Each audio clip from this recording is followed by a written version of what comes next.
What is up, everybody? Welcome. The bad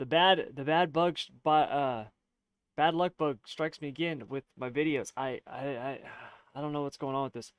So this is like the third time that this has happened to me where I've done an in-depth, like a long in-depth video, and something happens to the audio, and I haven't been able to figure out what's going on. I don't know why it's doing it on my long videos and not my short ones.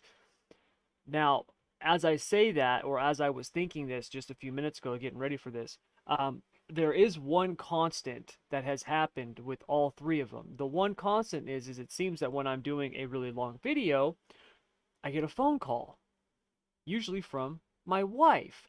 And so I will pause the video and then I'll pick back up and start doing it again. So I don't know if there's something happening with my audio, like if it's what's going on with my camera, if when I'm pausing it and then I'm going to turn it back on, if there's something happening with it, I don't know. So something is not right. But I had recorded this long in-depth video that was like an hour long. It was legitimately an hour long, and I had time stamped it and all this stuff.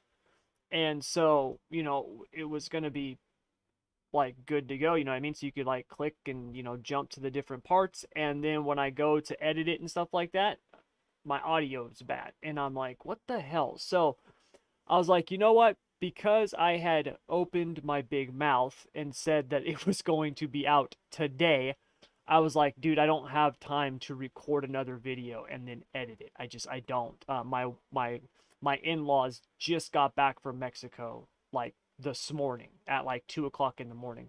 They've been gone since last October or September. Like they've been gone a long time. Normally they're gone like 6 to 12 weeks. They've been gone like 6 months, so seven, longer than that, 7 months. So we're going there in like 2 hours. So I was like, look, I'm supposed to get this up. I'm just gonna live stream it. Oh yeah. You bet, Chris. Not gonna blame the wife. It's not her fault. She just called. I'm the idiot that screwed something up. So, anyways, oh, my nose is itching. So here's what I'm gonna do. First of all, I've got a super late model practice session that I just put up. It's a clean track. It's what I'm gonna use for this video. There's only like 30 spots. If you guys want to come out and run on it with me, you can. All right, you're more than welcome to.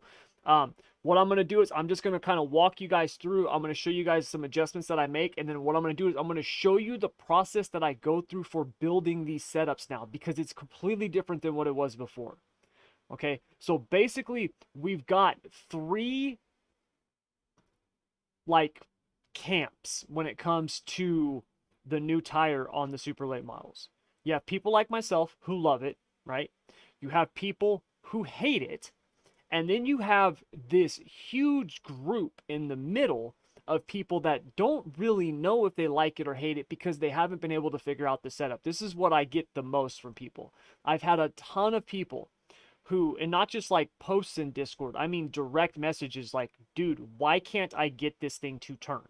Right? Like this feels, they're like, I like the way it feels. It's got grip, but why can't I get it to turn? Why won't this thing rotate? Why does it just push like a snowplow through the corners, right? And so that's what people are fighting. Now, really quick, understand that is something that, from everything that I know of, and like I said, I've never driven a late model, okay?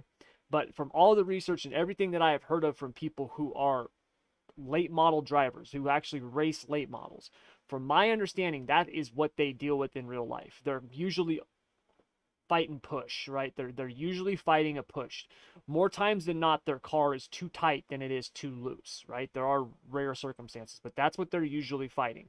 Also, they're trying to keep the car much more straight than sideways. That's what you want to do with this, with the car now too, with this new tire model. You want to keep it much more straight than sideways. Your goal is to get the car in, right? You want to get the car rotated, set, and on the bars, right? Once you do that, it is literally throttling through the corner and keeping it straight and on the bars. That's what you want to do. You don't want it to be all crossed up, man. You don't want to do that.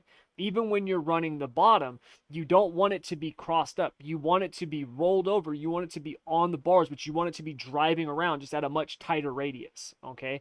So that's what you want to be going for with these. You don't want to just be flat foot and hammered down. You're just going to spin the tires. Now, you can restrict them. We're going to be doing this with the super late models. Understand it's the same for the pro late models. Only difference is the pros, you can't restrict the motor. That's the only difference. But the super late models, I mean, if you have horrible throttle control, you can just restrict the motor. Now, I will say this, when the track slicks off, you're going to want to restrict the motor even if you have good throttle control, because it'll help you a ton. It really does, okay? So, first of all, before I hit the track, let me do this, because I do have I actually created 2 setups for everybody. It's what I'm going to use as an example today, and I'm going to give them to you guys. So let me, hold on, I got to put them in my Google Drive first. I didn't make it that far because the video was junk. So I've created 2 setups. One of them is a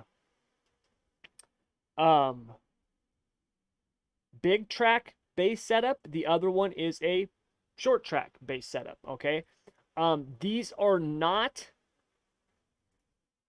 designed for you to just put them in and race, whether it's a big track or a short track. These are designed for you to have a platform to build from, okay? That's what they're really designed for. So, and I'm going to show you how I do it here in just a minute. But first, let me get this in here.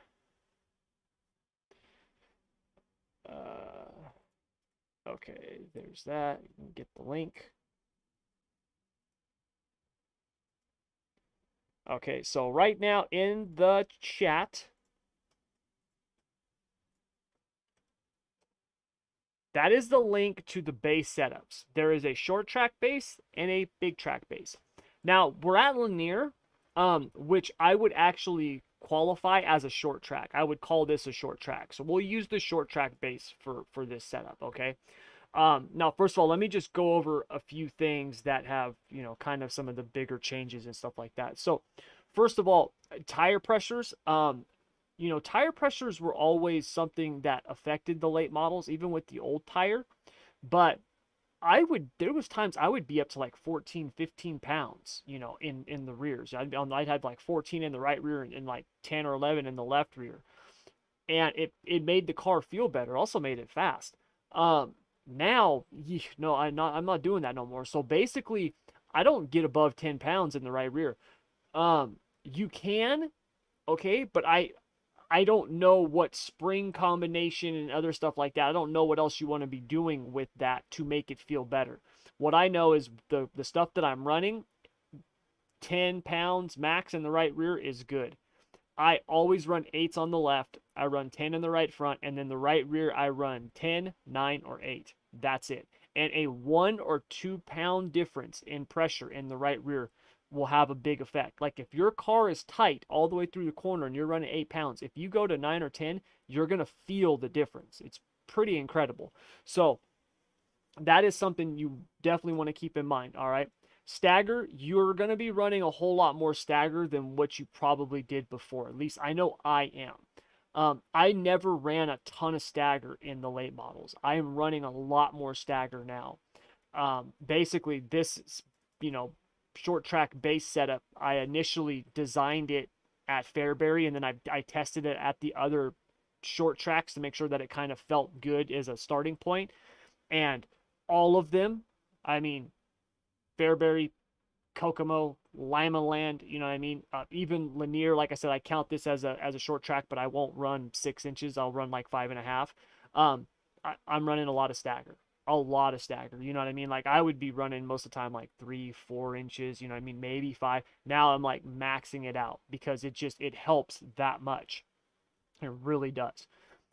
Chassis side of things, definitely running much softer left front and much stiffer right front springs, at least in terms of the split. Now, on the big track, and I'll show you, for example, the big track setup. On the big track, I got a stiffer left front and a softer right front. Because you're carrying so much more speed, it's a lot easier to get the car rotated, you know what I mean, and get that thing to turn because you're carrying so much more speed. You've got the throttle, you can really carry a lot more speed to help that car rotate on throttle. When you're on the shorter tracks and you're really on and off the throttle, yeah, man, this thing just kind of plows it just pushes, you know what I mean? It's just like a heavy dump truck, man. It's a snowplow, just raced right up the track, like it just doesn't want to turn. So, when it comes to the short track stuff, I've been doing much softer left front and a much stiffer right front. And a 550 to a 475, people are like, well, that's not that big a deal, but or 525, but a 50 pounds, 75 pounds, it's actually a big difference with these. I was pretty surprised when I ran. I'm amazed at how much of a difference a tire has. I always knew that a new tire was going to affect the cars in some significant ways in certain things. But running through this stuff through Motec and looking at the data, I am pretty shocked at how big of a difference it's having on a lot of stuff. I was really really surprised by that. So on the shorter tracks, softer left front spring and stiffer right front spring compared to what I used to run. Definitely with that. On the rear, definitely running stiffer springs than I typically ran. Dude, there was a time where I might run a 250 in the right rear, but it was rare. Now, dude, that's actually pretty soft for the short track. I'll get up to 275, even a 300 if it's like a really tacky track. That's a super stiff right rear. Considering that in the feature I would drop the right rear down to a 175 or even a 150. I wouldn't dare do that right now with this tire. I just wouldn't even do it. I don't care how slick it is. You're not going to get the thing to turn unless you loosen it up in so many other spots. It's just so soft. So when we ran the league race Tuesday night at Evolution, keep in mind that's a bigger track, so we carry a lot more speed. But I think I ran a 225 in the right rear for the feature. Like, that's a stiff rear spring for comparing that to what we used to run, right, for the feature. Normally we'd be at like a 150. You have like a 600 on the left front and then like 150s everywhere else. I don't do that no more because the damn thing won't turn. So much different on the rear springs. Another thing that is quite different is the shock. The shock packages are different, but then they're also the same. And what I mean by that is that the right front, I still find that we're basically just tying it down a lot of times. You really just want to pin that right front. The aerodynamics now really affect this car.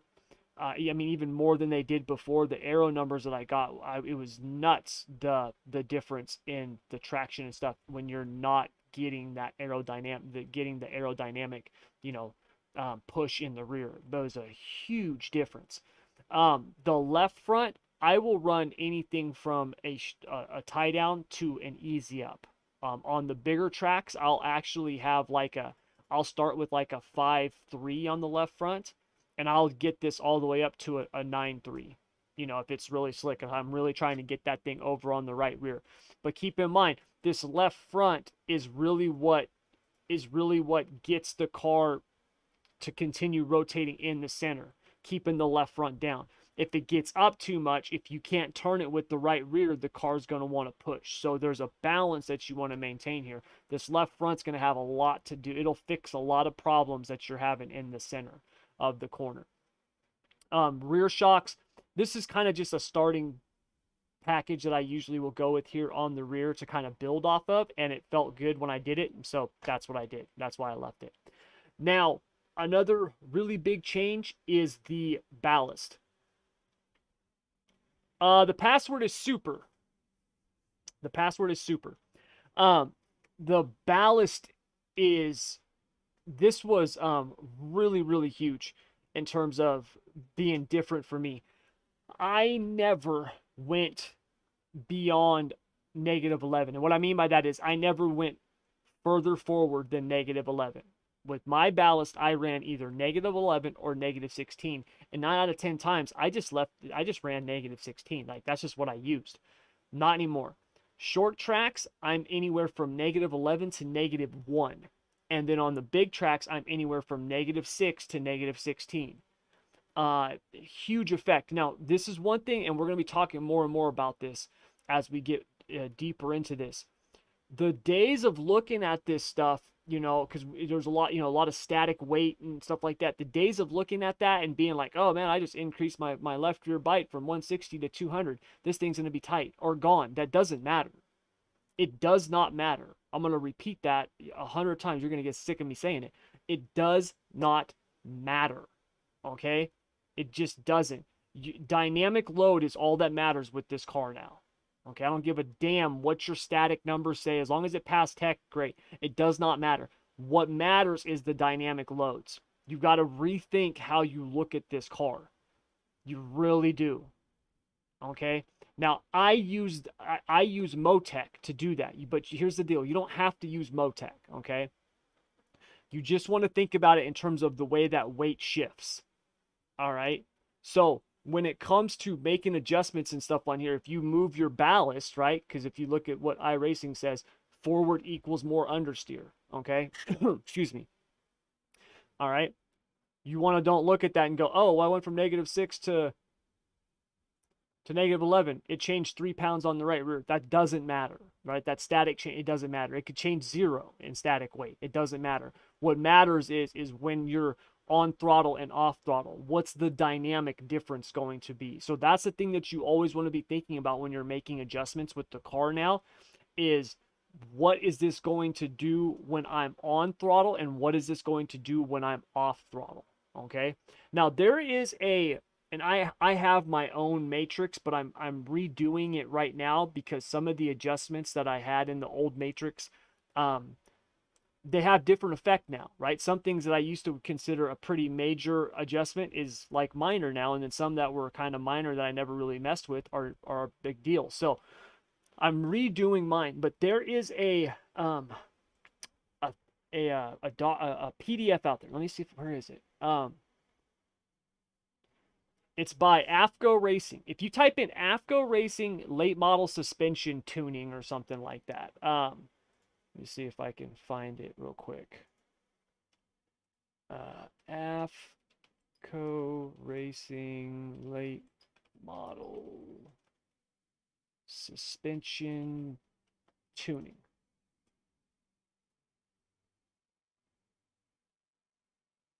Is this it right here?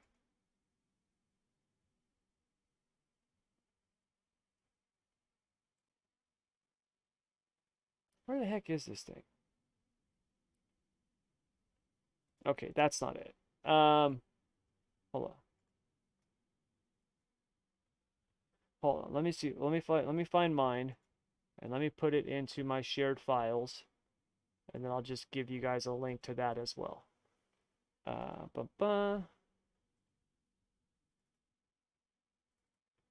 Because even though this is like based on real life, this thing I'm going to show you, the thinking behind it, the thought process behind it is sound to iRacing. I actually, a lot of this stuff is stuff that I have in my own matrix and had in my own matrix before, but there's some good stuff in here in terms of the way that you want to think. So if you get the link real quick, copy. Okay, so that is, I'm going to put this right into here now as well. So here's that right there. So what that looks like is it looks like this. It's just this thing. It's like a late model tuning guide or something. It's for their shocks, right? I don't pay a whole lot of attention to what angles and stuff they're saying or swing arm tuning. What I looked at is just this, the 4-link tuning. And what I did is I went through here and because I found this when I was kind of looking for stuff back when I was doing like Motec maths and stuff like that. And I found this and I was like, oh, that's pretty cool. And so I started looking at it and I was like, man, there's stuff on here that I don't have in my matrix. I wonder if it works in iRacing. And so I tested it and there were things that worked. And I was like, oh, wow, this is cool. I'm going to use this. So I saved it.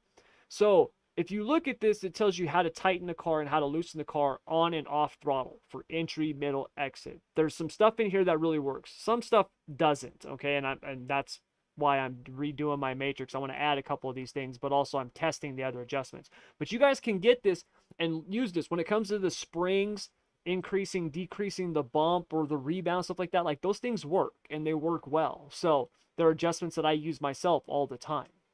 Okay, so download this. You guys can use it, man. It's a really, really cool tool. But that's the way you guys need to be thinking now in terms of your adjustments. Everything is going to be, dynamic.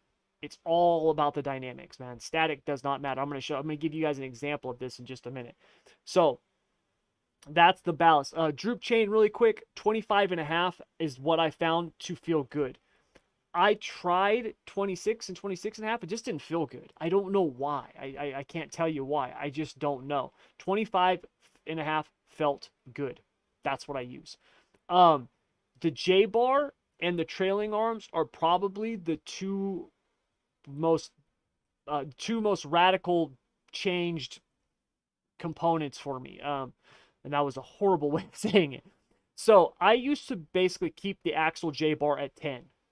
Occasionally, I might move it up to 11 if I wanted to take out some rake. I don't do that anymore. Now, what I do is I start at 12.5.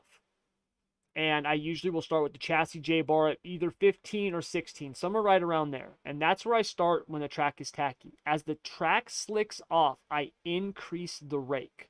So what does that mean? Increasing the rake is increasing the split between your chassis J-bar height and the axle. So as the night goes on, I move the axle J-bar down and I move the chassis J-bar up. The more that you increase that rake, the more side bites you get, which is what you want with this car.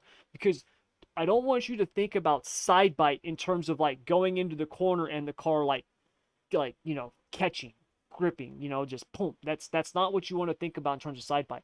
Think about it in terms of it getting grip but driving around. Okay? That's the way I want you to think about that. And when the track slicks off, this is one of the most important things that you can really mess with in terms of your setup and keeping ahead of the track. The other one is the trailing arms. I would normally, there was times I'd be up up to like 28, 30 degrees on the left and 22, 24 down to even 18, 16, right? That not anymore. A lot of times I'm running my right side a lot higher than my left side, because I just can't get this thing loose enough, okay? So that's the trailing arms. Last thing is the axle lead. Probably one of the biggest adjustments now is this axle lead. We used to just put like positive 4/16 and call it good. Just max it out. That would give you that, that roll oversteer in the corner or understeer in the corner, help you keep the car straight. You don't want to do that anymore. You want to get this right. I'm going to show you how I do that here in just a few minutes, but you want to get it right. It's important, okay? If you don't want to mess with the axle lead, just leave it at 0. But if you really want to get the most out of your car and make life easy for you, dial in the axle lead. It makes a huge difference. And it's not just positive. It's positive and negative. Short tracks, you're going to want this to be negative. At Fairbury, I'm running like negative 3/16, But then at Volusia, when I was running the bottom, I was running like positive 2/16. So it really depends on what you're doing, okay? But first, I want to illustrate to you the left rear bite, all right? So here's what I'm going to do. All I'm going to do is I'm going to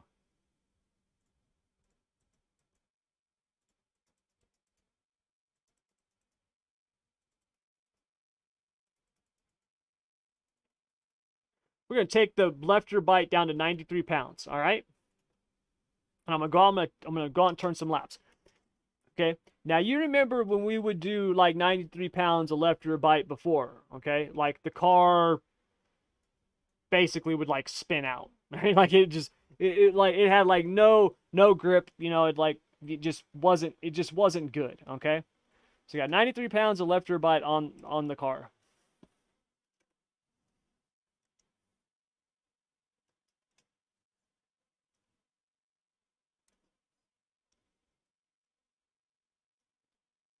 I probably should have figured out what gear I need. A 511 I don't think is the right gear for this place, since that's the gear I was running at Fairbury.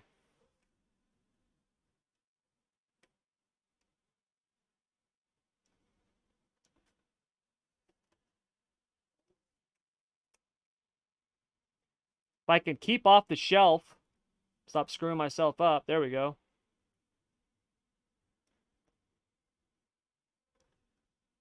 But as you can see, right, it's not hard to get the car in. The car's not like crazy loose or anything like that, right? I can drive it in nice and easy and just roll out of the throttle and roll back in. I've definitely got the wrong gear. Okay, the gear is way off. I need a much taller gear in this thing. But in terms of the way the car's handling, right? Not that big a deal. Okay? And let's get the right. Let me see what the right gear is, because that's just horrible. That I'm out here driving around in the wrong gear. Hold on, I gotta save this real quick. Linear test. Okay. So what does iRacing recommend? Here's how I usually figure out the gear. I go to what iRacing has. They have a 504. We were running a 511, so we weren't too far off. But I will say this. I think we probably need a 499. I think I need it to be a little bit taller. Okay, so let's go back out there real quick. See, when you're the admin, you can just clear your black flags. Oh, crap. So, let's do this with the right gear real quick.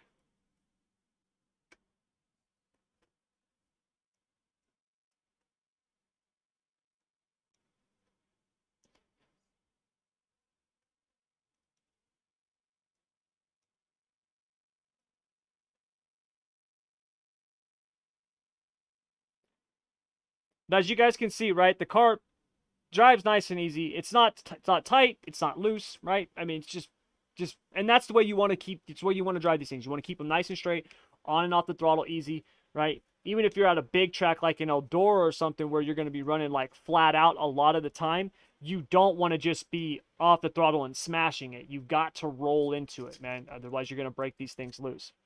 So,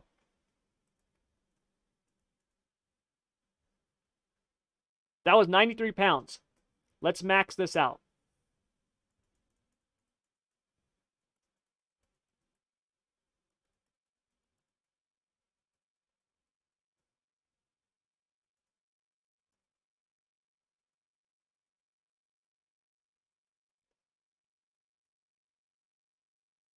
Okay, so we got 217 now, and I went up and down, did it to try to keep it as close to the same as possible. I mean, obviously, when you're changing the weight that much, you're going to have some ride height difference. But we went from 93 pounds of left rear bite to 217. Okay, now if you remember the old tire model, if you did that before and you didn't change anything else, this thing wouldn't turn, right? Like, it was so tight.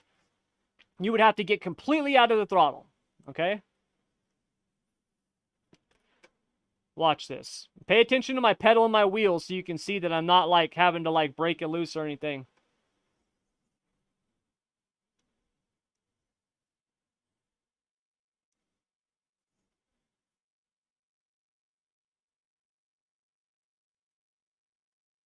It's a little tighter on entry. A little tighter on entry.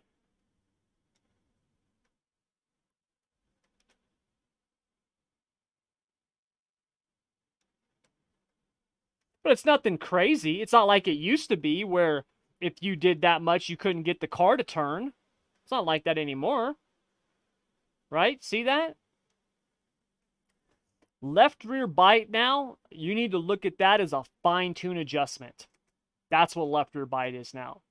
The days of that thing where you were like, oh man, dude, my car's a little tight, I'm just going to change my left rear bite. It's not going to do much for you, man. It's just not. It's going to affect your dynamic loads, okay? But in terms of just fixing, whether or not that car is loose or tight or whatever, it does not have that same effect. It is a fine-tune adjustment when it comes to that, okay? That's probably one of the biggest things that I've recognized. It should just be super. The password should just be super. If super doesn't work, try supers.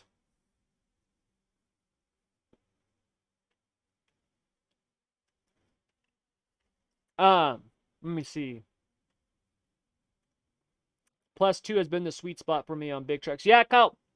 For me, I've been about +2/16 on the big tracks, and then 1 to -3/16 on the small tracks. It just depends.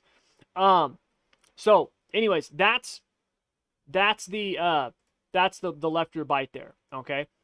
And I actually have a, hold on, let me get it real quick. If I can find it.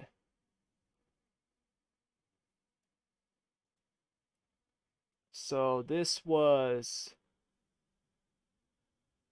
no, that's not it. Is it that one? Yes, it's that one. So right here, this was some Motec data that I got earlier, and I was doing some laps at Fairbury, okay? If you look right here at our averages, these numbers right here, so this was with, I want to say, like 185 or something left rear bite, or maybe it was like maybe 200 left rear bite, and then this one was 150. And as you can see, dynamically, it's not just affecting the left rear and the right rear. Like, it's affecting all four corners of the car. And all of that is affected by your springs, your trailing arms, your shocks, everything. Okay? So that's something that I really want you guys to understand, the left rear bite stuff. Because I've heard people before who are like, oh man, I just throw on these springs with these shocks and I just adjust my left rear bite and all is well, well in the world. And it's like, dude, you can't do that no more. Because it doesn't do that much. It's a good fine-tune adjustment. It really is. But in terms of that big thing, that big adjustment that used to, fix so many problems, it don't do that no more. All right. So let me load back up the short track base setup and we'll go to the 499 gear. All right. In terms of bite, left rear bite, I find that on the smaller tracks, anywhere from about 150 to 170 feels pretty good to me. On the bigger tracks, I go anywhere from 165, 170 up to 200. Okay. And it just, I kind of, once I find where that feels good for that track, when it's tacky, I pretty much leave it and I'll add just a little bit throughout the night. To me, it's kind of a stay ahead of the track, fine tune adjustment now. That's what I do with it. So first thing we got to do, okay, is you want to make sure that your springs feel good. Now, the easiest way to do that is basically what I was just out there doing, where you're off the throttle, driving the car in, right, trying to get it to turn, okay? Once you can get the thing in on the bars and then rolling into the throttle and seeing how the car reacts coming out, all right? It's really simple. If you're off the throttle and the right front slams down, you've got too soft of a spring, right? Or if it doesn't turn, like, I mean, there's a couple of things that are pretty simple. If you want to get the thing to rotate more when you're off throttle, put a bigger right rear spring in it. Okay? Really simple. If the car's pushing too much in the center, right, put a softer left front spring in it. Okay? Look, that thing that I gave you guys, this thing right here has got those adjustments on there. It'll tell you what to do. So get your springs set first. Do your springs first. Okay? And these base setups that I've given you, right, the short track and the big track, they're very good starting points for these tracks, okay? So once you figure out what gear you run, get your spring set first. Once you've got your spring set, the next thing that you want to do is you want to get your axle lead set. And this is really, really important. So the way that we're going to do this is first of all, we have to make sure that our rear end is square. We want this at 0. Okay, once we've got that at 0, then we know, like, all right, we're good. And what we're going to look for is we're going to look for two things. We want to look at how the car comes from the center out, right? Is it over rotating on throttle? And what is it doing at the end of the straightaway, right? Once we get like mid to end of the straightaway, is it wanting to shoot off in a certain direction, okay? Because those can be axle lead. So with our rear steer, right, I'm going to hit the throttle. Car kind of wants to come around a little bit, okay? Oops, I just cut someone off. Oh, sorry, Chris. Okay, so get it in, right? Roll into the throttle. Still feels like it's a little loose, right? Because you don't want to just stomp on it. I was just trying to make a point. Feels a little loose, but it's not too bad.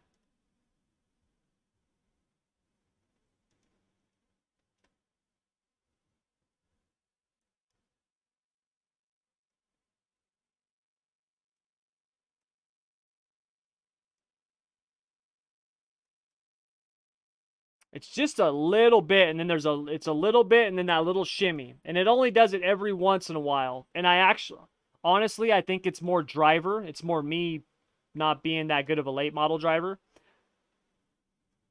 I do plan on racing these a whole lot more because I love this new tire. These are legit. These are literally my new favorite car. And you all know how much I love the midgets. I like the super late model more than I like the midget. I never thought I'd say that. Now, once the midget gets a new tire model, that'll be my favorite car again. But until then, it's the super late model.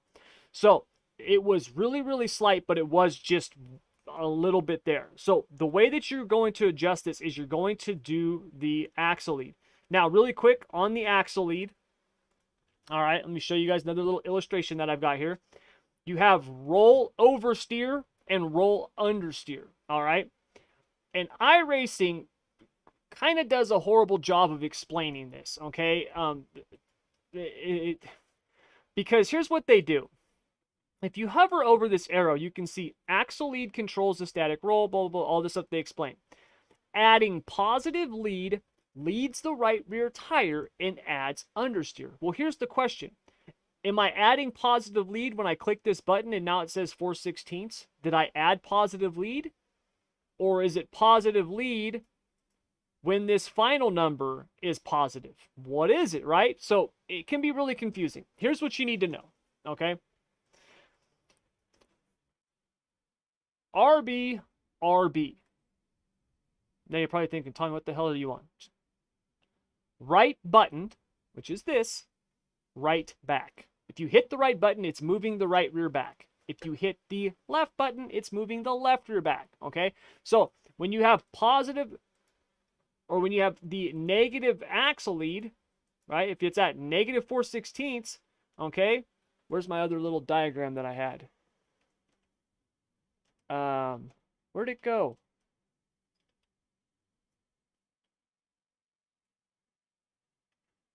God dang it. I lost it. Hold on. Let me search for it real quick. Third late model. I had another thing for you guys. Where'd it go?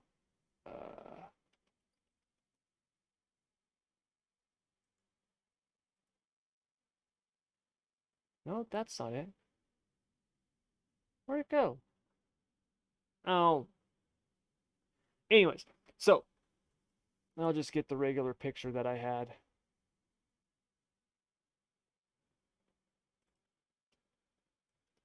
Let's get the regular picture. Whoops. So when this is negative, right? That is roll oversteer. Okay, that's this right here. Negative is roll oversteer. Okay, positive is roll understeer. All right, and you can see with the right rear. So remember what I said. If we zero this thing back out real quick, and the way you always have to hit apply. Okay. So remember, right button means right back. Right button, right back. Right button, right back. And that gives us this right here. We move the right rear back. That's going to give us roll oversteer, which means the car is going to want to rotate more in the corner. And this is what you hear people refer to as rear steer. You're basically kind of steering with the rear end. And this is what we want. We want these things we want to be able to turn them and have the rear end basically just drive us around nice and straight while we're on throttle. Okay? It helps a ton, especially the slicker the track is. You see, we used to just max it out on the positive to help us keep the car straight through the corners and the slick so we wouldn't spin out. But now, you actually want to get this thing correct. Okay? So, for me, the car was oversteering slightly. So, I actually want to go the other direction. Okay, I'm going to add, literally, I'm going to go 1/16 because it was really slight, but I'm just going to add that little bit, okay? And then all you got to do is go back out and test it. And we're just going to cut right here. I'm the admin. I can clear my cautions or my blacks. But we're just going to go back out and test it and see how it feels.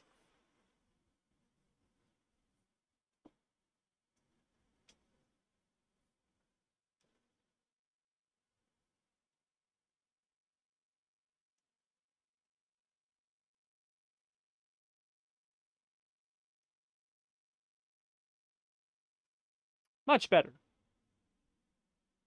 And that's what we want. We want this thing to just drive nice and straight through the corner, whether we're on the top or the bottom.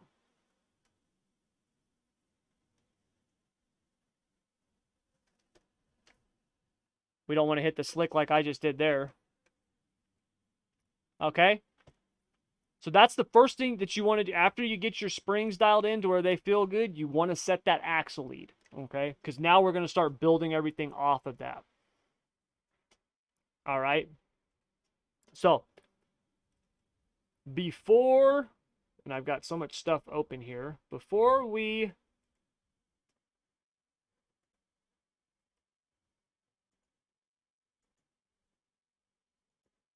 do anything else,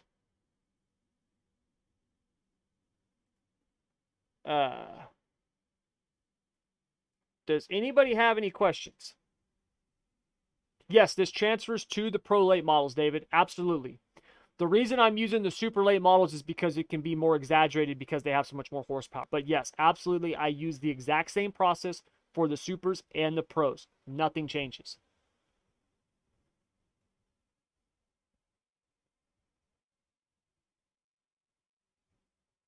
Yeah, you can. I know you can click it 4 times and stuff like that, but I lose track when I do that, so I always hit apply every time. But yes, you are correct on that. What's up, Hellraiser? All right, so does anybody else have any questions? No? Okay, so let's continue. All right, so that's the first thing that we got to do, right? Get the springs dialed in. We get our obviously our gear, and then we want to get that axle lead. Okay. Now once we've got that, now we can really start getting this thing to feel good. Now I got to be honest with you, the car feels pretty good right now. Okay, and keep in mind these are base setups that I've already worked on. That's why they feel good. But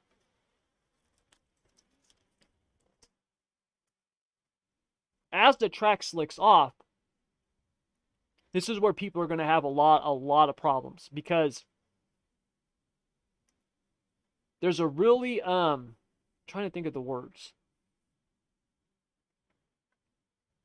Delicate balance, I guess would be the best way to describe it. There's this really fine line that you're trying to maintain. As the track slicks off, you want to maintain that grip, but making the car too tight is a real thing. Like before with the old tire model, you could make the car too tight, but you could do little you lift and stomp the throttle real quick and get it to rotate or break loose or something like that. It doesn't work as well here. And when you do things like that, it slows you down a ton because you got to understand when you've got traction, these cars are way faster than they used to be. I was in my qualifying time when I was doing the insider videos this week, right? Because I had Tyler Shell. Keep in mind, this is a pro driver in the late models and in the sprint cars, right? He did all the qualifying videos and feature videos for the insider program for me this year for the super late models and the 410 sprints. When he was doing his Fairbury lap, his qualifying lap was 12.4. I was hitting 11 nines and 12 O's. Okay. I repeat, am not a half a second faster than Tyler Shell in anything. Okay. I'm just not. It's because the car is that much faster. So you don't want to be doing stuff, snapping it loose, breaking loose, stomping the throttle to get the rear end to shake real quick. You don't want to do that stuff. Maintaining traction in these things is critical at all times, even when it's slick. Okay? So once you get this thing dialed in with your base setup, you're going to find there's not a whole lot you're going to really need to change going through the night.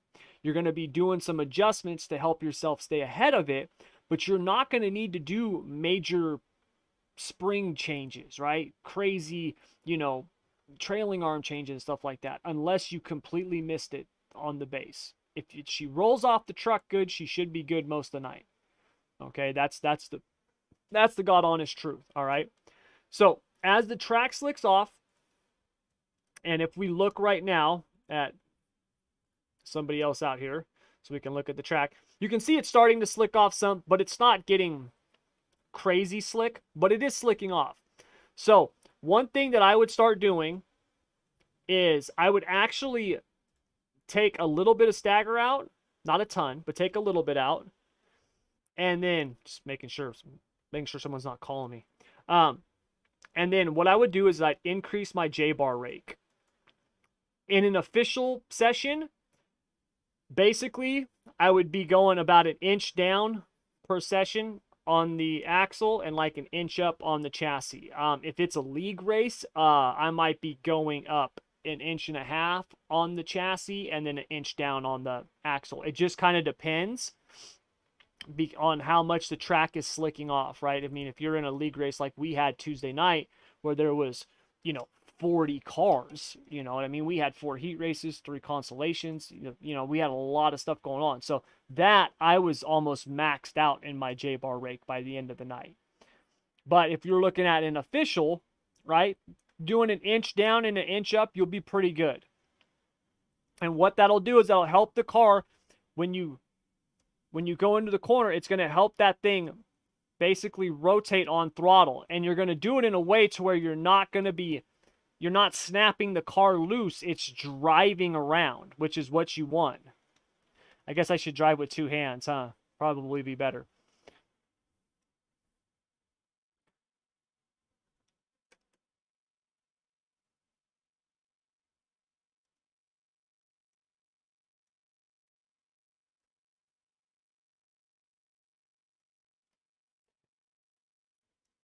Now, if you'll notice on the bottom, the car is now pretty good. I can make a pretty tight radius.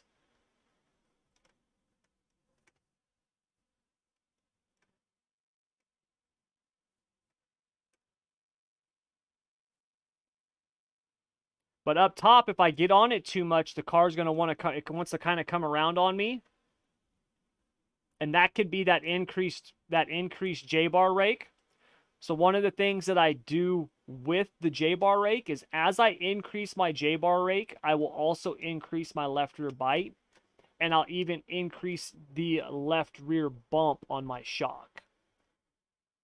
So I'll usually go up right now, and you guys, this is very, very preliminary, right? They're, obviously this tire's only been, what has it been, a week, if that? So obviously a lot more can be changed in the future, but right now what I've been doing, and it's been working really well for me, is when I increase my rake by 2 inches, right, inch up on the chassis, inch down on the axle, I'll usually add some left rear bite, anywhere from 5 to 10 pounds, and then I'll usually go up 1 on the left rear bump.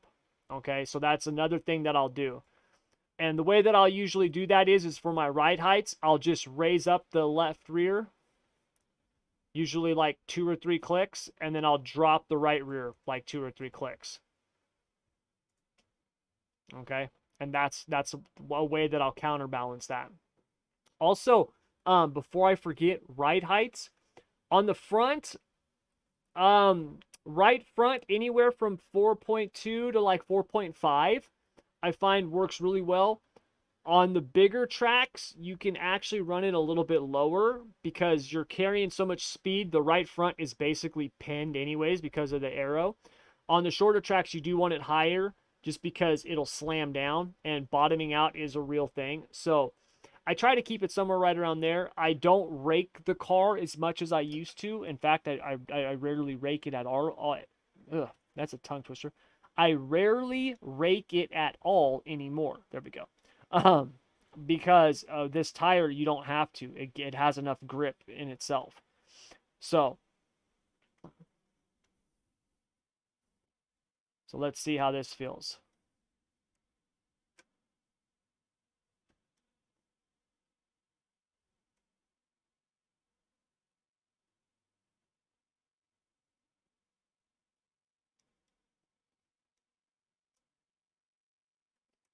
I got loose in that coming out of that other corner. I think I hit the slick.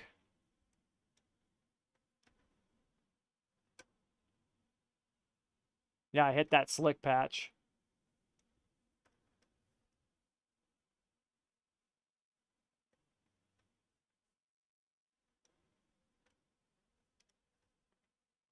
But you can see how I'm driving this. You really want to be out of the throttle and keeping this thing nice and straight. Even if you get like way out of the throttle, it's not a bad thing. It's really not. Especially if you're on the bottom. I remember Tuesday night, I was rolling the bottom, like almost completely out of the gas, and was picking people off, moving up, moving forward. And these were very good late model drivers. It's really all about throttle control with this thing more than it was before. And you're just wanting to get this car comfortable so you can do that. All right. So we've covered the rake, and you know, if there's a dictionary of dirt racing lingo anywhere, this base setup work. Yes, Metzdorf, these base setups will work for the pros as well. You just want to make sure that you change the gear, right? So change the gear ratio and it should be fine. No, I tried Z1 Analyzer and I didn't like it. I had spent money on it. Was that Z1? I don't know. There was a couple of things that I had gotten. One of them I tried that I spent money on, and it like always crashed. Never worked. It crashed all the time. It sucked. And basically, since I started using Motec, I haven't touched anything else.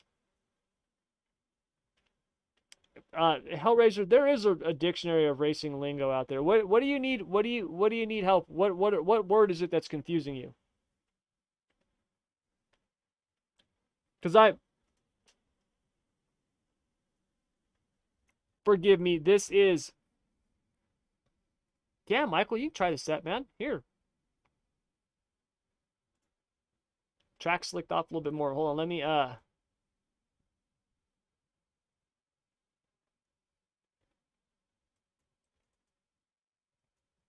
me adjust that trailing arm. Because that's the next thing that you're going to want to adjust is the trailing arm. Increasing that right rear trailing arm or adjusting the left rear. Normally I'll get the right rear up to like 24, 26, and then I'll play with that left rear to kind of get it to, you know, balance out for me. And that will be that'll be how I set them. And then I just use those to kind of fine tune throughout the night. Model linear.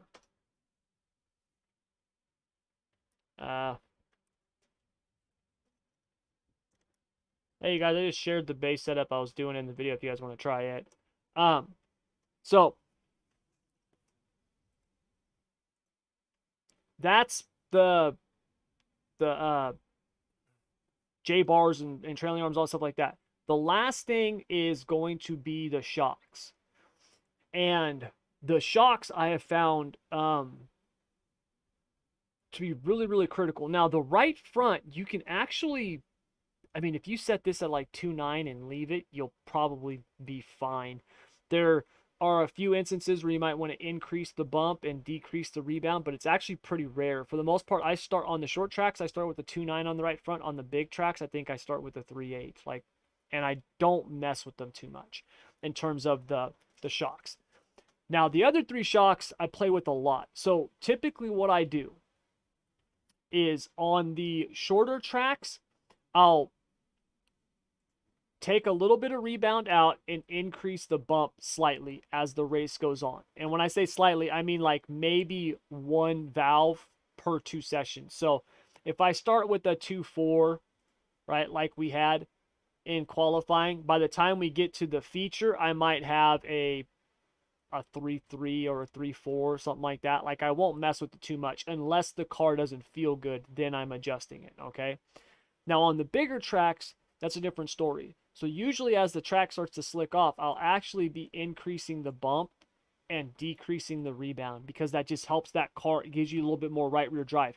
Keep in mind, though, that's going to really tighten up the center of the corner, which means you've got to be on throttle to get that car to rotate. If you're trying to pussyfoot through the center, the car's not going to turn.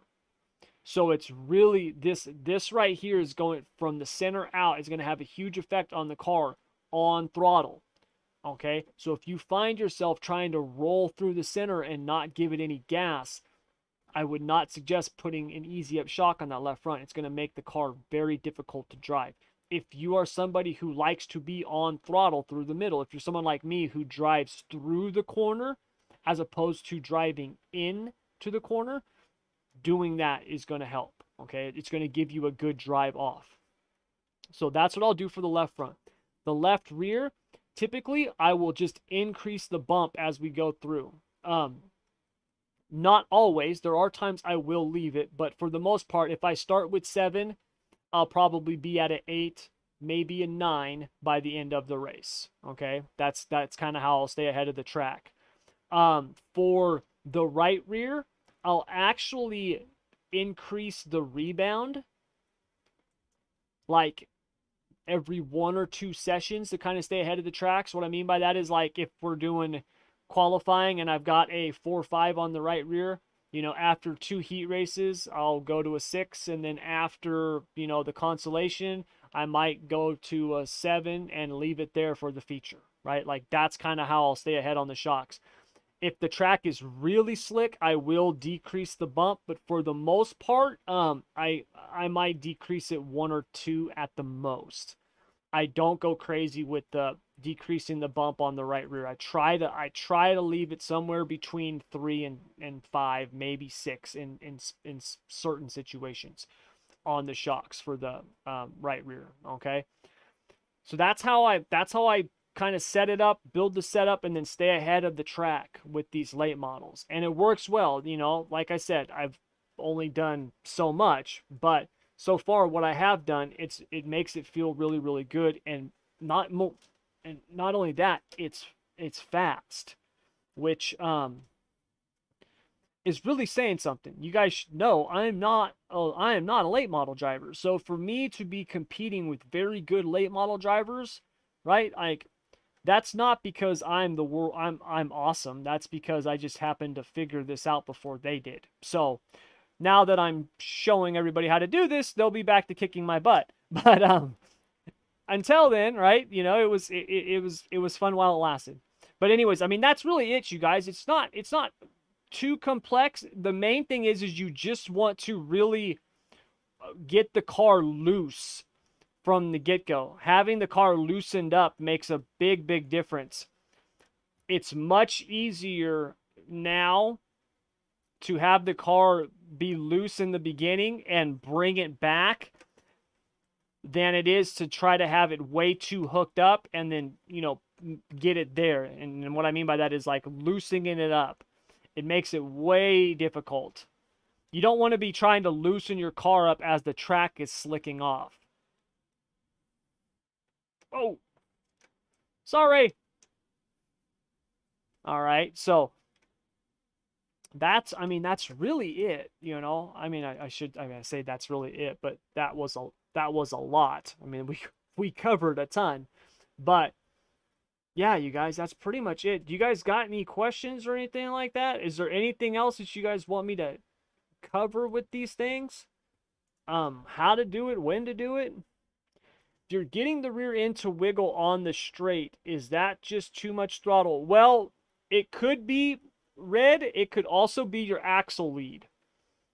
Okay?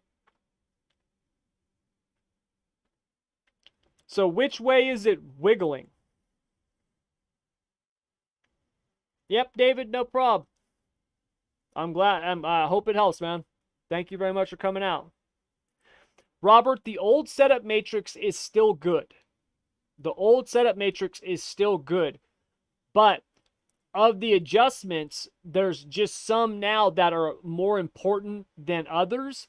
And so I want to redo it in kind of, instead of it being like just by corner and tire and stuff, I want to redo it in terms of, like, if your car is, if it's tight on entry, this is a major adjustment and these are minor adjustments, right? These are fine-tune adjustments, because it's not like that. And that's how it is now with these things, right? If my car is really tight, okay, adjusting my left rear bite now is not going to fix that problem, right? I don't care how much I adjust it. It's not going to fix that problem.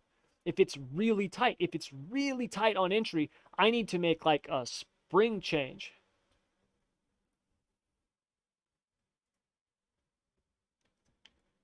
What's your axle lead at?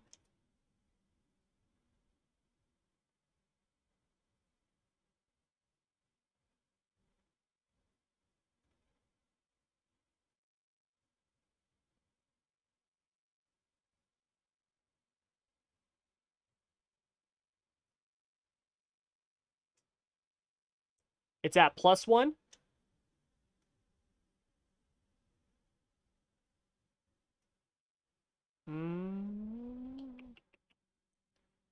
Put it at -1 and see how it feels. Um, so yeah, the old one still works. You can still use it. I just want to redo it and update it so it's just better. Okay.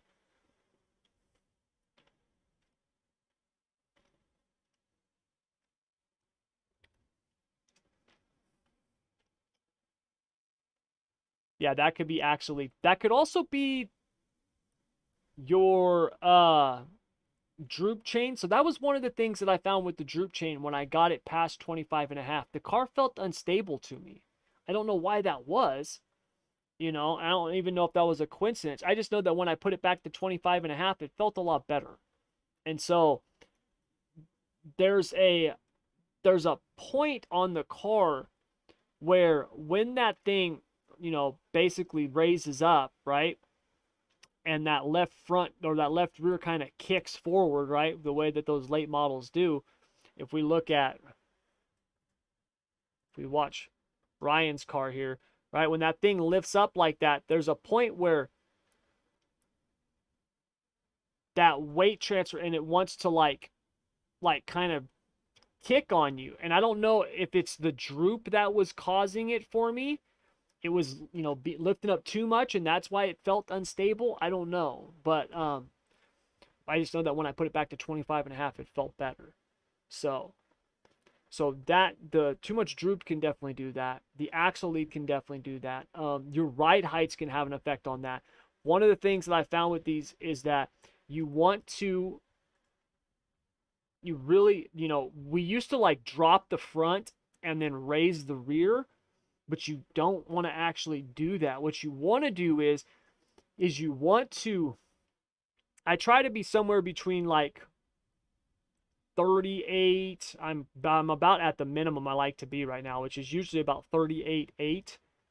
And then because the max is, if I'm remembering correctly, yeah, the max is 39. And so I said the minimum. I'm sorry, the maximum. I like to be about 38.8 to about 38. It's like 4, maybe 38.3. But more importantly, I like to have the left rear down a little bit more because when the right front kicks down and you lift the left rear up, there is aerodynamics that you can feel there. I've measured it. It's there. I'll show you. It's right here. See this one down here? These purple lines? That's rear spoiler downforce. Okay, those are downforce numbers, and these are actual. These aren't like like chintzy. I'm measuring. How much the car's squatting. Like this is like real. I've measured the angle of attack of the spoiler, the surface area. I mean, I got all these dimensions and all these speeds and calculations, and I put it all together, and I'm actually measuring the downforce. When you can get the right front down and that right side sealed off and that left rear up, the amount of downforce that you get from that is a lot, and it makes a difference. And keeping that car balanced, that's why with this new tire, that's why this ballast is so important. It's so important because it helps the balance of the car. And when you've got, especially on like a bigger track, when you've got that thing where you're trying to get that thing sealed off, where you want that left rear up so you can get that downforce and get that whole car just pressing down and stuck to the track. If you've got that ballast too forward or too back, it can make a huge difference on the feel of the car. It can make, if you've got it too far back and now your front end's lifting up instead of pushing down, it can make the front end feel like it's skating on you. Like the tires have a lot more grip, but it makes it makes everything else seem a lot more realistic in terms of the aerodynamics. It seems to have a really big effect on the aero package of this car, which is good. That's what we want. At least that's what I want. I want it to be more realistic. And like I said before, from everything I've heard from real late model drivers, they say this is closer to the real thing than it was before. I'm not a late model driver. I can't confirm that, but I'll take their word for it.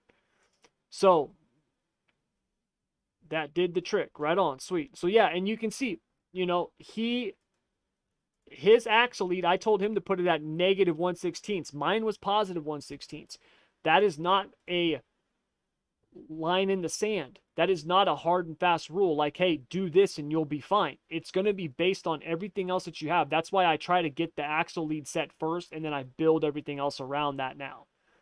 And then if you build everything else around it and now you're like, well, hey, man, it's kind of kicking this way, then you can just add a 16th or take out a 16th of lead, and that'll usually fix the problem. You can usually get it kind of dialed in.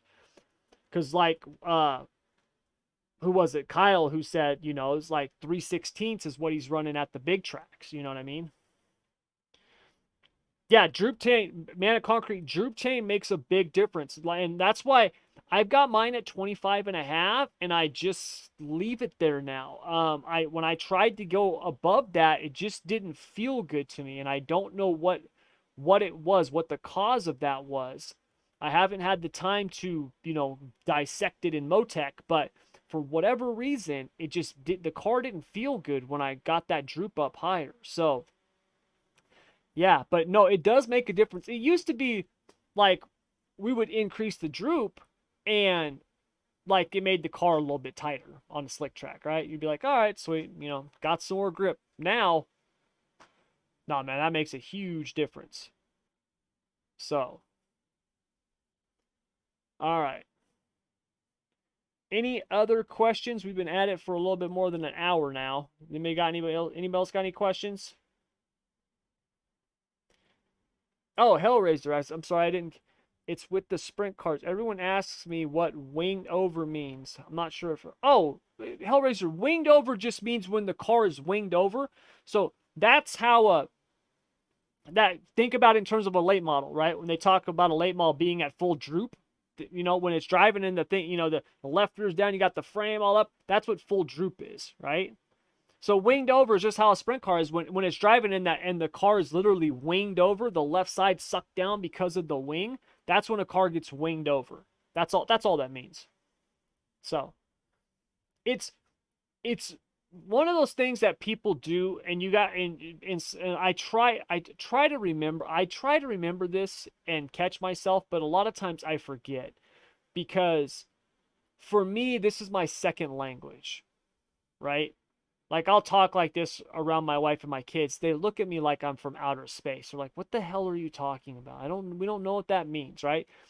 And even though there's a lot of people that are watching this right now or will watch this in the future that do this, that are sim racing and stuff like that, even they don't understand all of the stuff, right? Because there's a ton of it out there. You know what I mean? I did this for years. So, yeah. And dude, don't feel bad. You know what I mean? I'll never forget the first time I asked, I didn't know what anything meant. I was like, I remember one time we were racing outlaw carts. I felt so dumb asking the question, because my friend's dad, he was like, man, the car's just really loose in. And I was like, oh yeah. I was like 10 or 11. I'm like, oh yeah, it's loose in.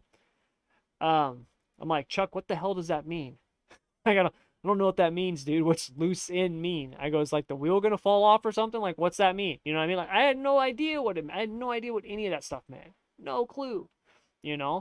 So, and there's still stuff to this day that I don't know what it means. Look, man, when I was talking to Scott, like a week or two ago, I was asking him stuff about, the asphalt cars and stuff like that, because I don't know everything on that side. I was like, dude, what's a truck arm? I didn't know what a truck arm was. I'm like, what's a truck arm? He's like, oh, it's basically like a trailing arm on a late model. I'm like, okay, why don't they call it a trailing arm then? Why do they call it a truck arm? He's like, well, it's kind of different. He goes, it's the shape. He's like, it's shaped different. It's not just like the same thing like you've got on a late model. But it does the same thing. I was like, oh, okay. That makes sense, right? But I didn't know what that meant. I'm like, what the hell's negative preload? I don't know what that means, right? I'm like, what's the difference between a sway bar and a torsion bar, right? Like, there's stuff that even I don't know. So never, don't even worry about it, man. Ask away. Fire away, buddy. That's what we're here for. We're here to learn and get better. And hopefully I can help you do that. Because there's times I don't even know everything, right? Well, I shouldn't say there's times that there's a lot of times I don't know what I'm talking about. This just happens to be one of the few topics I know stuff. How do you gauge wheel slip? Sound or feel? Well, Sonny, I use traction readings in Motec when I do testing. Now, not everybody does that, okay? But I actually have wheel slip data that I gather and traction efficiency data. Now, the other way to do it is what everybody can do. And I was just talking to one of the guys on my team about this today. Go to your sound, turn up your tires. It will be, the difference will be, it'll be faint, but it's there. You'll be able to tell when you're spinning the tires and when you're not, okay? So if I,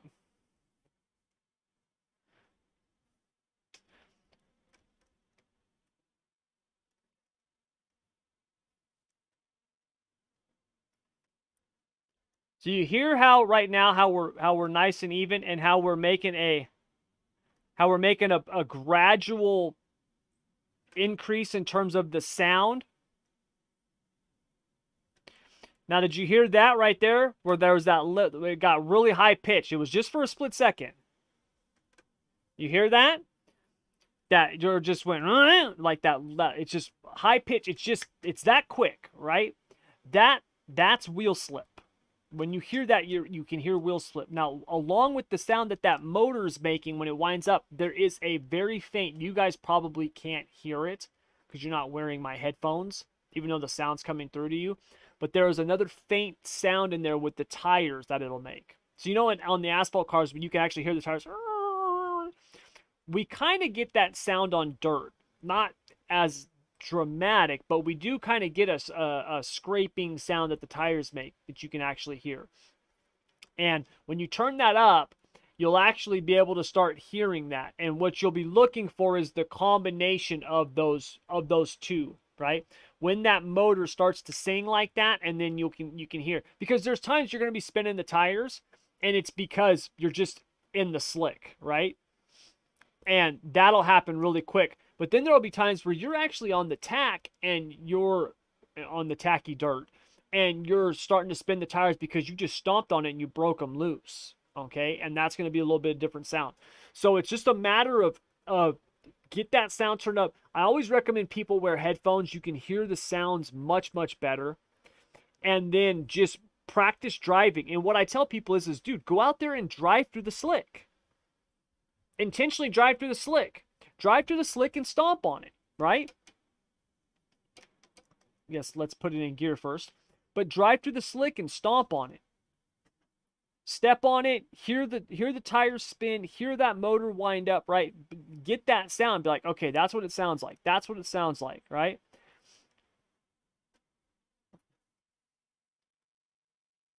So, right? You can hear it.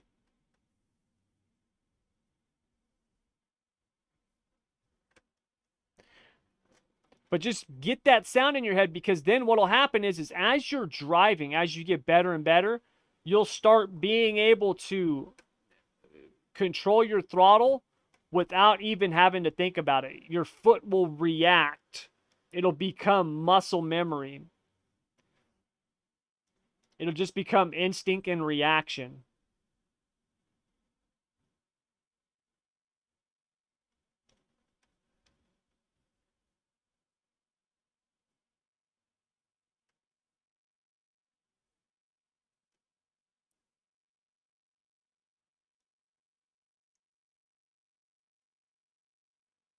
See how I'm not spinning the tires through the slick there?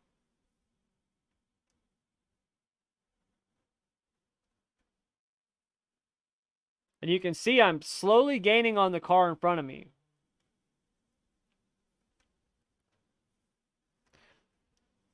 That's one thing that you guys want to keep in mind with these cars, is that less is more. It's like the big blocks in terms of just stomping on the throttle. You don't want to do that. You really want to be in the throttle, out of the throttle, nice and smooth. If you just stomp on it, man, she gonna break loose. Yep, no problem.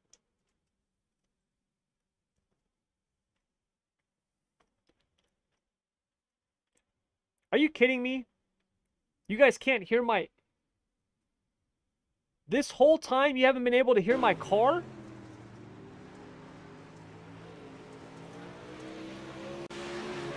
What about now?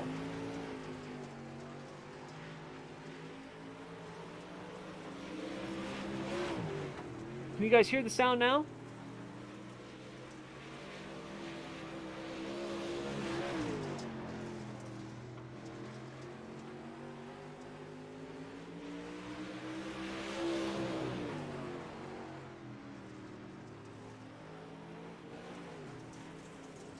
You can hear it now? You know what I did? I turned it off and turned it back on, and now it's working. See, this is what I'm talking about. This is what I'm talking about. You know what I mean? I earlier record a video, audio problems. After I hit pause and then undid, you know, started recording again. What the hell? Damn OBS. This whole time we didn't have audio going on. Just me talking. Really? I cannot believe that, man. That makes me mad. I did this video, or I did this live stream because the video was crap because there was no audio. Now, I didn't have audio again. Son of a... Oh well. Well, if you really want, if you really want to feel wheel spin, because here's the thing, we don't have that seat of the pants feeling. We just don't, because we don't have axles underneath us going, right? You can get a motion rig, right? You can go out and buy something like that. You know what I mean? Like, I know people who have them. They're like, dude, they're amazing. SSR is my business. This is my job. This is how I feed my family, right? I mean, I could actually get that and write it off as an expense of my business, but I'm not going to spend $5,000 on a motion rig. I'm just not going to do it. You know what I mean? So that's an expensive route. Now there are others, right? You can get the vibrating pedals or whatever. I've heard mixed reviews about those. By the way, audio level on YouTube is much better than your Twitch stream. Yeah, well, you know what? The live stream is going to be moving to YouTube here soon. So, it's not going to be on Twitch much longer. So, yeah, you know, there are people who have motion rigs. They say they help a ton, man. You know what I mean? But I can't spend that kind of money on a motion rig. At least not right now. I can't justify it, okay? Now, like I said, you can get the vibrating pedals. I've heard mixed reviews about those. I've heard people who say they're awesome. I've heard people who are like, dude, they suck. It's a stupid invention. Like, whoever came up with it is an idiot. Like, I've heard both ends of that. The best one that I've heard in terms of kind of like the cheap route of doing it is a butt kicker. I've heard really good things about the butt kicker, but I've also heard they can be very temperamental and a pain in the backside to kind of get them set up and configured correctly.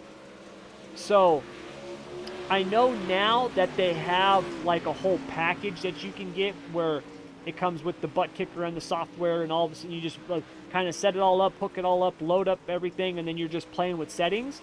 And I've heard that that is a really, really good option. It does take some time to get it dialed in, but it's a really good option.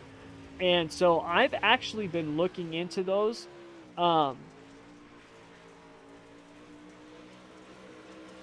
iRacing has wheel. They don't have wheel. iRacing doesn't have wheel spin telemetry. They don't. I created it. Most of the stuff you see in Motec, I created. But I'll tell you how to do that one. It's really simple. It's really simple. All you do is, all wheel slip is Motec will give you wheel speed. How fast are the wheels moving? And then they give you your ground speed. How fast is the car moving, right? Take those two numbers, get the difference, and now you've got a number that you can use for traction, okay? That's it. That's all you're doing. It's pretty straightforward. So if your wheels are moving 100 miles an hour and your car's going 80 miles an hour, you got 20 miles per hour worth of slippage, right? So basically, you want to decrease that gap, okay? If you can get up to 90 miles per hour in terms of your car going, and your wheels are going 100 miles per hour, now you've only got 10 miles per hour in slip, right? And so you've decreased that loss, what you're wasting in terms of slippage. So that's one way to measure it. Now I have other traction numbers that I do that are much more complex, but I mean, being completely honest with you, 100% honest with you, they're showing you the same thing that these wheel slip numbers are. It's just in a different way. That's all it is, man. Like, I came up with these really complex theoretical numbers and calculations and all kinds of stuff to judge traction. And at the end of the day, I was like, this is good. It's fine. It does the job. Like, it's good. You know what I mean? So that's what I do. I use that. That's all it is. So yeah, and you can create that in a math. It's not really complex. Yeah, no problem. Yeah. So, you know, the wheel slip and then the suspension histogram are two of the most valuable things that you can do in Motec. And Motec gives you that. It comes with the software. It's free. Like, you don't have to create complex math. You know, like, I've got all kinds of stuff in here. All kinds of stuff in here, man. I've got slip angles and side bites and suspensions and all kinds of crazy stuff. Complex formulas, all kinds of stuff. I spend 40% of my time looking at the suspension histogram and where'd it go? And the wheel slip, right? 40% of my time. The other 60%, yes, I am looking at more complex stuff, you know, lateral weight transfer, side bite, forward bite, down force, you know, the dynamic loads on each corner of the car. You know, I'm looking at those. But you guys, you don't have to do that to be fast. You don't. Like, I do it because I help other drivers become faster with me doing Motec, right? That's why I do it, is to help other drivers. Like, not for me, you know what I mean? So I would rather help others, you know what I mean, and just me do it for fun. Like, that's why I do it. You know, drivers send me their data, I look at it and I say, hey, do this, this, and this, and if it helps them, sweet. You know what I mean? If not, oh well. But yeah, you can get a lot done with the free stuff, man. You don't have to do a bunch of complex stuff. And I'm going to be doing a Motec training course once we get the new website done. I'm going to be doing a Motec training course. So, you know, and I'll be covering all the stuff that comes with Motec and how to use that. So, no, I'm not going to sell my workbooks. I've had a lot of people ask. I'm not going to sell them. They're not for sale. I'm sorry.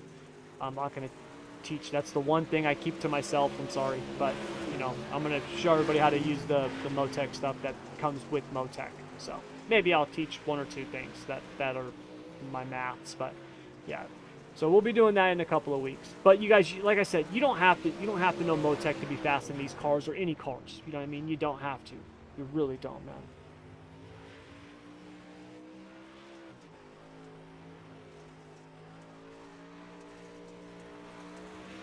Motec's free, man. It's free. Anybody can get it. It doesn't cost any money. It's free.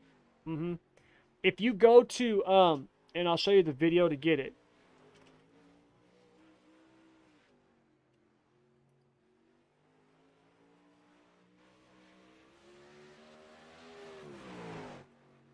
Right here. This guy right here, Motec iRacing Quick Start Guide Tutorial. You click on this video. He's got the links right here.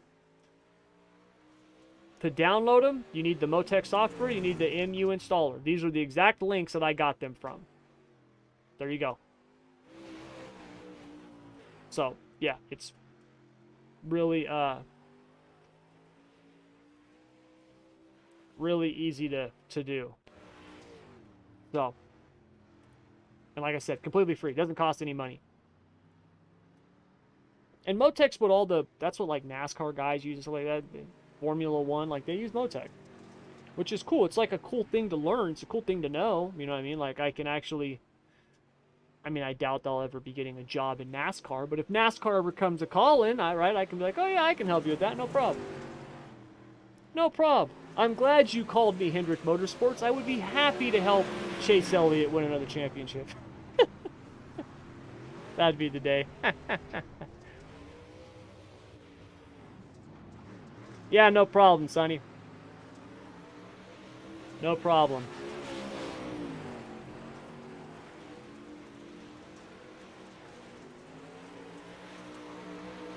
Now, another way that you guys can learn to drive is to you guys can just watch this guy. Like, it doesn't matter what the setup is. This guy, you just drive like him. You'll be fine, man. So, let's watch him. But yeah, you guys, if you don't have any other questions, man, that's gonna do it.